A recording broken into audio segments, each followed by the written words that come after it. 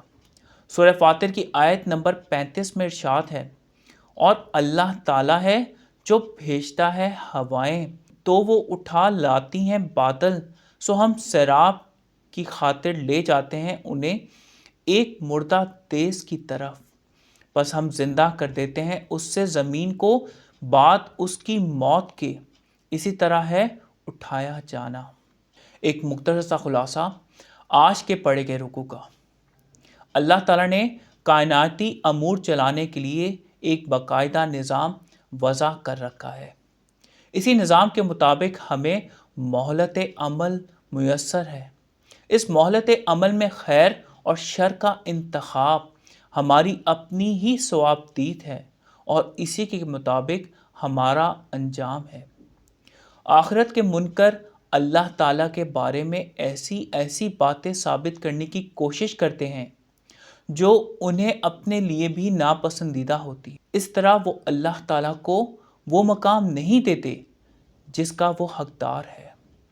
اللہ تعالیٰ نے ہر قوم میں اپنا رسول بھیجا، شیطان نے نافرمانوں کو ان کے برے اعمال اس طرح سے مزین کر کے دکھائے کہ وہ خود کو راہ راست پر سمجھتے ہیں۔ اللہ تعالیٰ نے اپنی کرم نوازی کے ساتھ قرآن کریم جیسی عظیم کتاب نازل فرمائی جس میں تمام اختلافات کی حقیقت کھول کر بیان کر دی گئی ہے۔ یہ کتاب ایمان لانے والوں کے لیے ہدایت اور رحمت ہے۔ اللہ تعالیٰ ہم سب کو قرآن کو صحیح طور پر سمجھنے اور اس پر نبی پاک صلی اللہ علیہ وآلہ وسلم کی سنت مبارکہ کے مطابق عمل کرنے کی توفیق عنایت فرمائے۔ صدق اللہ العلی العظیم، صلی اللہ تعالیٰ علی حبیبہ محمد و آلہ وسلم۔